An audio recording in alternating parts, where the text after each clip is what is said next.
Okay, we're going to be doing the BIOPAC lesson for the ECG, and in the BIOPAC manual, it's lesson number 5. So we have our subject we have the electrode leads placed just below the collarbone on the right side, on the rib, and then the ground is on her left wrist. All right, so this is how we would be doing the lesson. And for each of these lessons, they have all the instructions right on the screen. So we have our electrode leads hooked up the way it shows us to. And instead of putting the leads on the arm, we put them up on the chest so that we get a little bit better signal that's a little bit cleaner. And then the next thing we're going to do is calibrate the system. So I'll click on calibrate.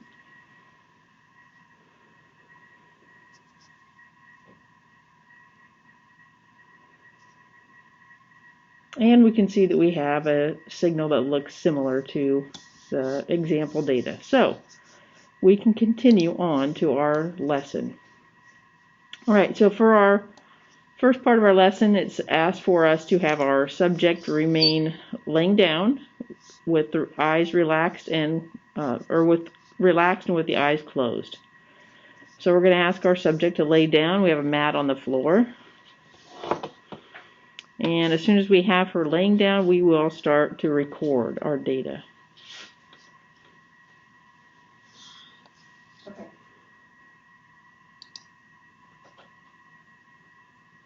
We want to record for 20 seconds.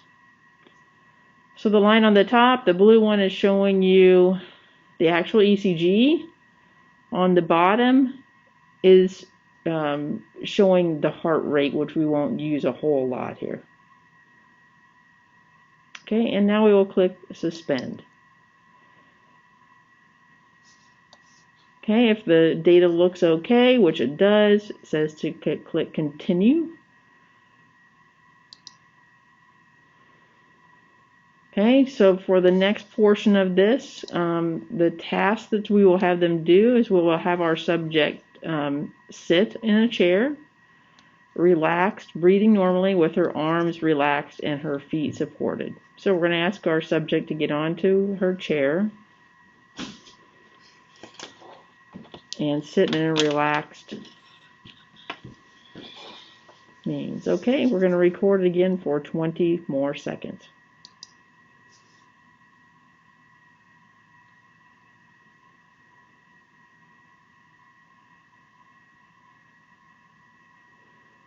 Again, the green line is showing you the heart rate, and it varies.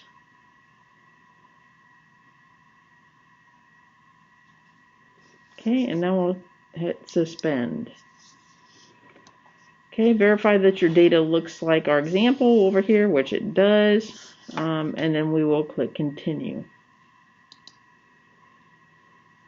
Okay, now we're going to ask our subject to remain seated, relaxed and still.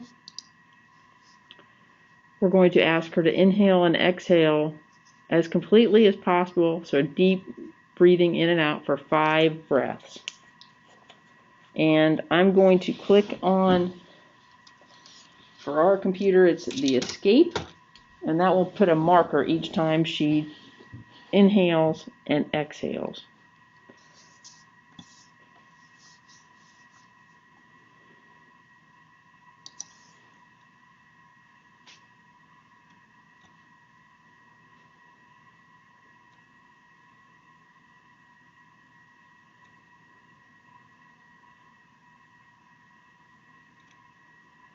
That's 2.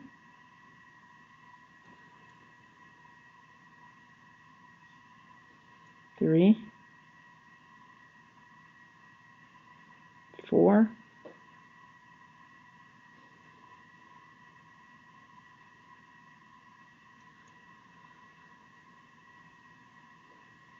5. Okay, and we'll click suspend there. So each of these marks is inhale, exhale, and so on for our 5 breaths. Okay, we're verifying that that's what we see down here in the example data, and it looks good. So we will continue. The last task is going to be to have the subject exercise so we can get their heart rate up a little bit.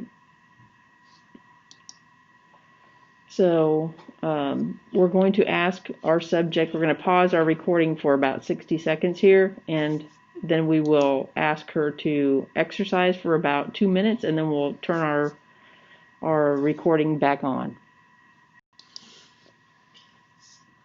Okay, so our subject just sat down after exercising, and we're going to record for a full minute here.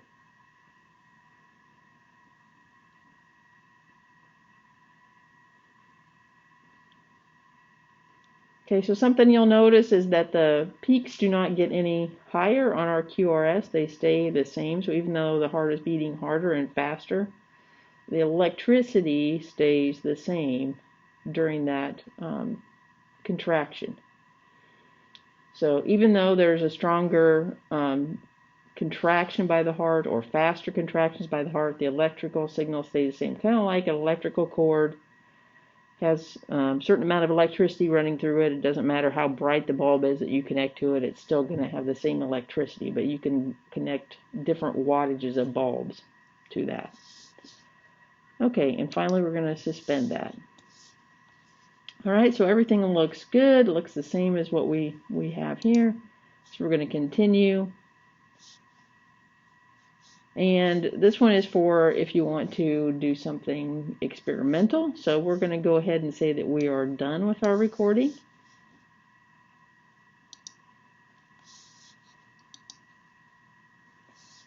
And we're going to say we want to analyze our current data file. So we will give you the data file as well, and we are going to let you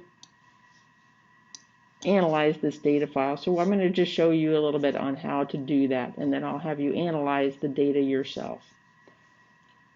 Okay, so we click on this magnifying glass, and we can come over to one part of our data collection, and to get our signal all looking fitting on the graph, we say display auto scale waveforms.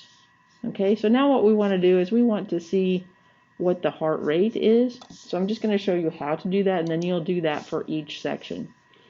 And you'll notice as you look at these that there are differences in the distance between the peaks, and that's why we want to measure 3 random peaks within each of these sections, so we don't have our data skewed by just, measure. So if I would to measure over here, that says my beats per minute is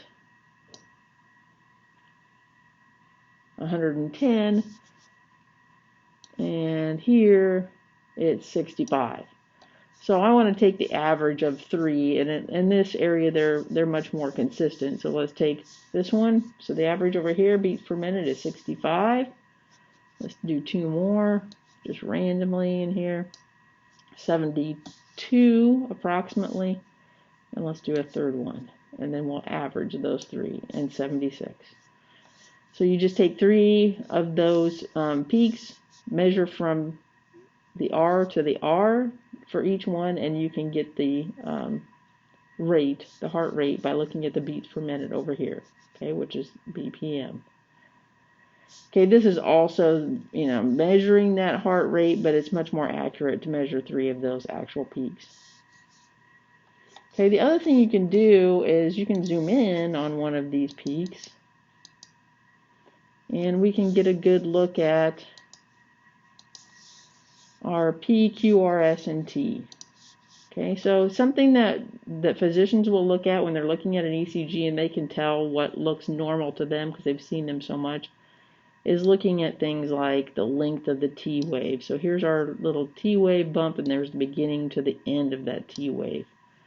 So we could actually see 0.057 seconds is how long that T wave will last. Or from the beginning of the P to the beginning of the Q is 0.18 seconds.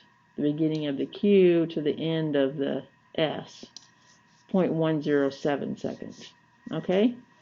So using your I-beam cursor, you can get all of those values that you will need to collect the data for this experiment. Okay, and I'll make you another short little video if you need it in order to help you use the BIOPAC system.